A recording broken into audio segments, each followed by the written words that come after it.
Okay, so today's lesson is going to be on properties of acids and bases, and we're going to start with acids. All right, so acids are what we call an electrolyte. Electrolytes are conductors, all right, meaning they're able to transfer heat and electricity. A strong acid is a good conductor, while weak acids are poor conductors, and we're going to look at why that is in just a moment. Acids, we learned in our reaction unit, will react with metals to form hydrogen gas, and so we saw that here when we looked at our activity series, all right, replace hydrogen from acids. They will react with hydroxide compounds to form a salt and water.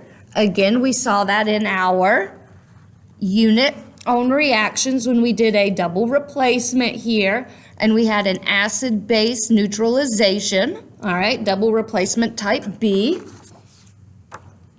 They have a sour taste, and they feel sticky. All right. So a strong acid is going to ionize completely in water. All right, and we're going to use the word ionize. So at this level, teachers often use the term ionization and dissociation interchangeably, although they're not really the same thing. So I'm going to use the terms correctly as we go through the unit. When we say a strong acid ionizes completely, and here are our, that's not one, okay. Here are our strong acids that you need to know. Nitric acid, sulfuric acid, perchloric acid, hydrobromic acid, hydroiodic acid, and hydrochloric acid. All right, so there are 6 acids that we're going to learn as strong acids. What does it mean that they ionize completely in water? If we were to take hydrochloric acid, for example, and we were going to add it in water,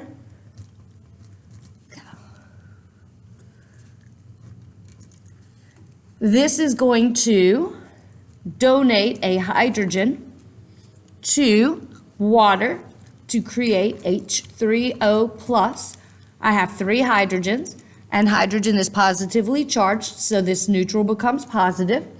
And this Cl is now an individual ion. So what I mean by a strong acid is this HCl will all form ions, okay?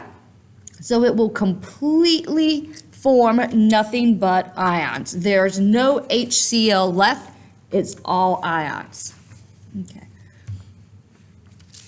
Weak acids do not, again, here's the correct word, ionize completely in water. So what that means when we are talking about a weak acid, if we were to talk about, say, vinegar, that's acetic acid.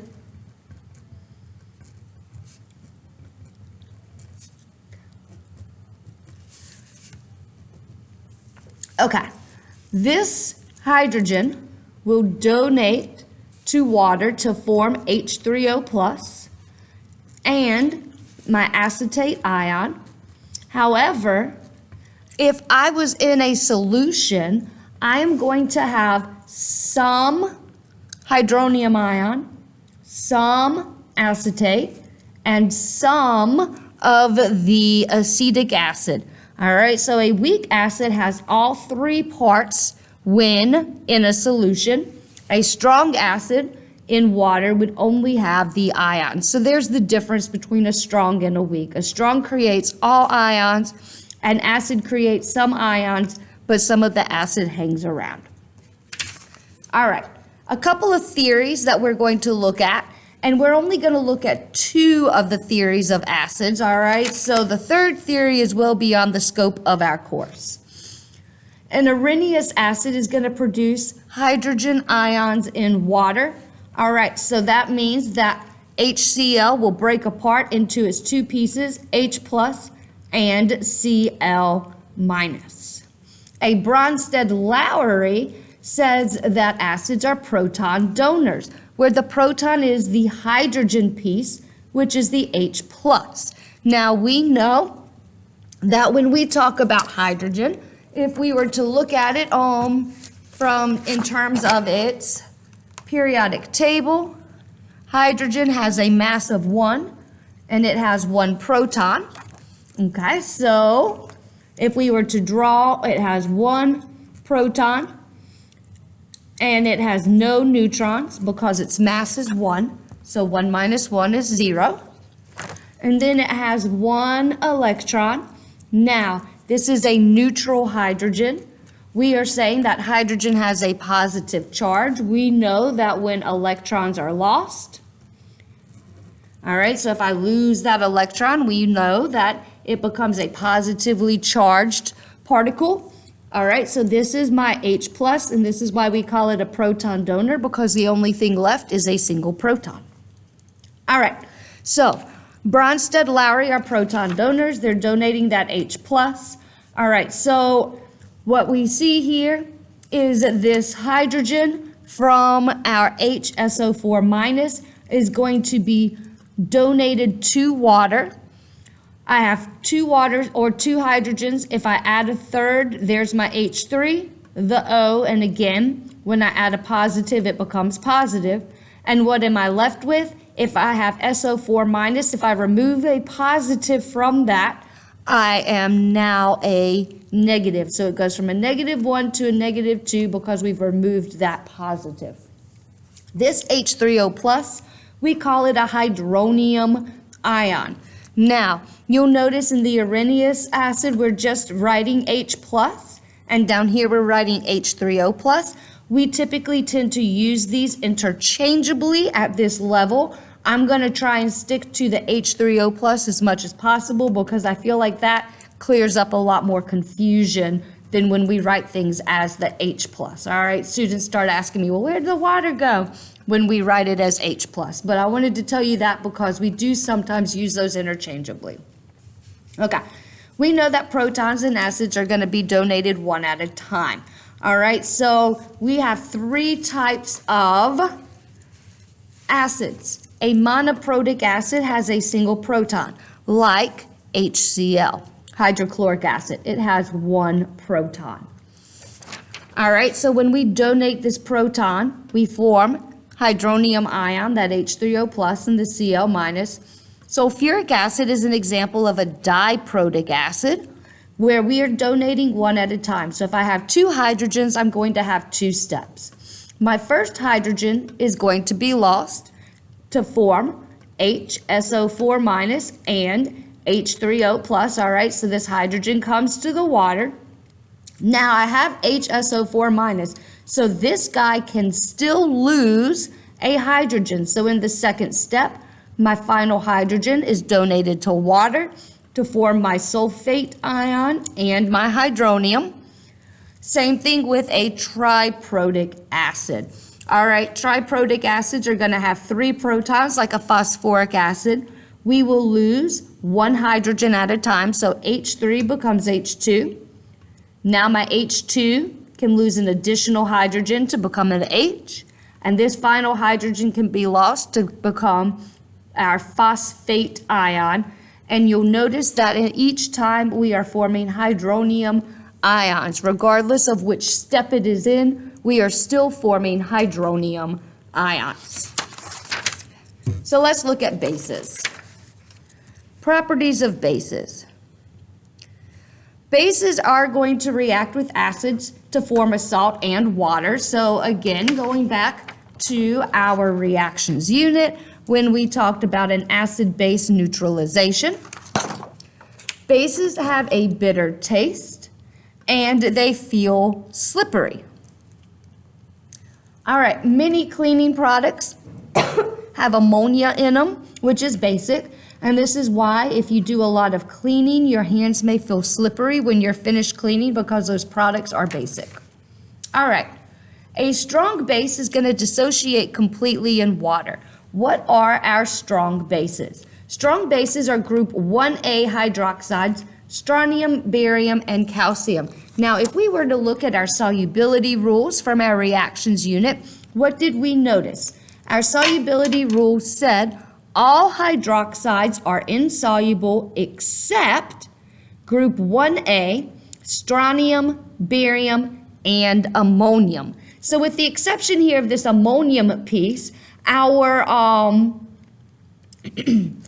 solubility rule from the reactions unit explains why our group 1A hydroxides are strong bases. Now, the ammonium is not a strong base. That's an extension. That's something that we would learn if you come to see me in AP. We'll learn why it is not a strong base. Okay. A weak base does not dissociate completely in water. So basically, you're going to know, is it a weak base or a strong base? If it's not a group 1A, strontium, barium, or calcium hydroxide, it's always a weak base. All right, so that's how you know. You don't have to say, well, is this strong or is this weak? Here's your rule. Everything else is weak. The same thing holds true for bases as it did for acids. A strong base is going to complete or is going to make all ions. So for example, if I had sodium hydroxide is a strong base.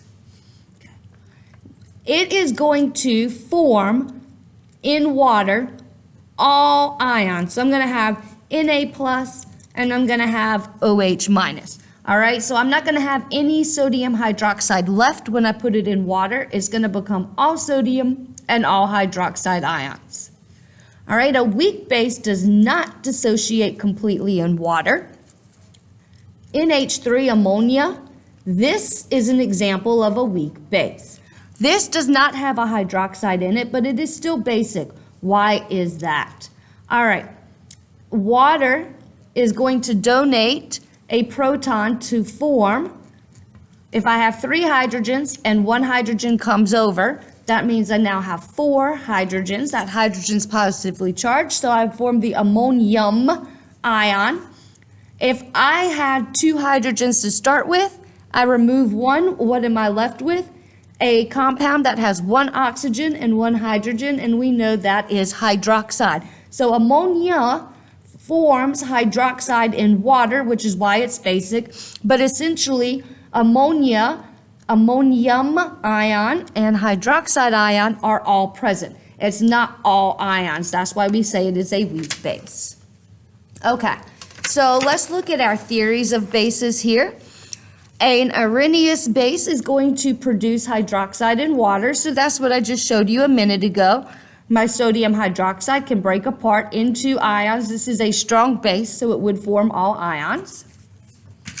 A Bronsted-Lowry base is what we call a proton acceptor. So if a Bronsted-Lowry acid is a proton donor, bases are going to accept it. So let's go back and look at the same example that we did with our acids and our bases, or with our acids, and let's look at it in terms of the base. We saw that H2 was donating a proton. So the H2PO4 minus is acting as the acid. Water is accepting the proton to form H3O plus. All right. So the water is acting as a base. Now, when H2PO4 minus loses a hydrogen, it forms HPO4 minus. We call this the conjugate base. So an acid forms a conjugate base. The base, this water, is accepting a proton to form H3O plus. So we call that the conjugate acid. Now, some species can be amphoteric, meaning they can act as an acid or a base. And looking at this exact same example that we have, this compound right here in water can actually go either way. And this is kind of an extension that you'll learn about in AP Chemistry. Which way does it prefer? Which way is it going to go? All right, for the purposes of this class, I would have to kind of give you some information, like I'd have to maybe give you the product so that you could figure it out, or enough for you to be able to determine that, all right? And we'll extend upon this in a future course. All right, water is going to donate a hydrogen in some cases. If water has two hydrogens and it loses one of those, it forms hydroxide. So water is now acting as the acid, forming hydroxide, which again is our conjugate base. Now, the HPO42 minus is accepting this hydrogen to form H2PO4 minus. So my hydrogen here is accepting, so it is the base, forming the H2PO4 minus, which is the conjugate acid. Now this is going to be related to our worksheet on conjugate acids and bases, which I have put onto Canvas for you. Let's practice using Bronsted-Lowry acids and bases.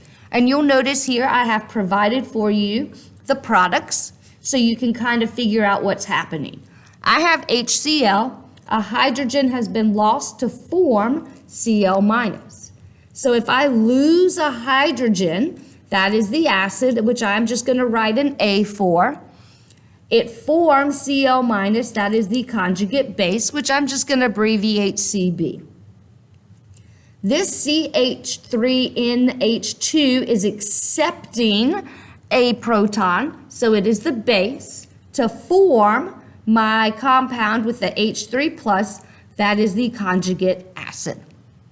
So what I might suggest you do, pause this video and then repause it, unpause it, and check your work. All right, looking at this next example, what do I notice? HSO4 has a hydrogen, and that hydrogen has been lost. So the HSO4 is acting as the acid to form SO4 minus sulfate, which is the conjugate base. My phosphate is accepting the hydrogen, so it is the base to form its conjugate acid, HPO42 minus. All right, looking over here, what do I notice? NH3 is becoming NH4 plus, so it has accepted a hydrogen. Water's losing the hydrogen. If water is donating the hydrogen, Bronsted-Lowry are proton donors to form hydroxide, that conjugate base. The ammonia is accepting the hydrogen. Bronsted-Lowry bases are proton acceptors to form the NH4 plus, which is the conjugate acid. Now down in my final example, what do I notice? Water has become H3O plus, so a hydrogen has been lost to form CH3NH2. So the CH3NH3 plus is acting as the acid to form its conjugate base. Water is accepting the proton, so it is a base to form its conjugate acid.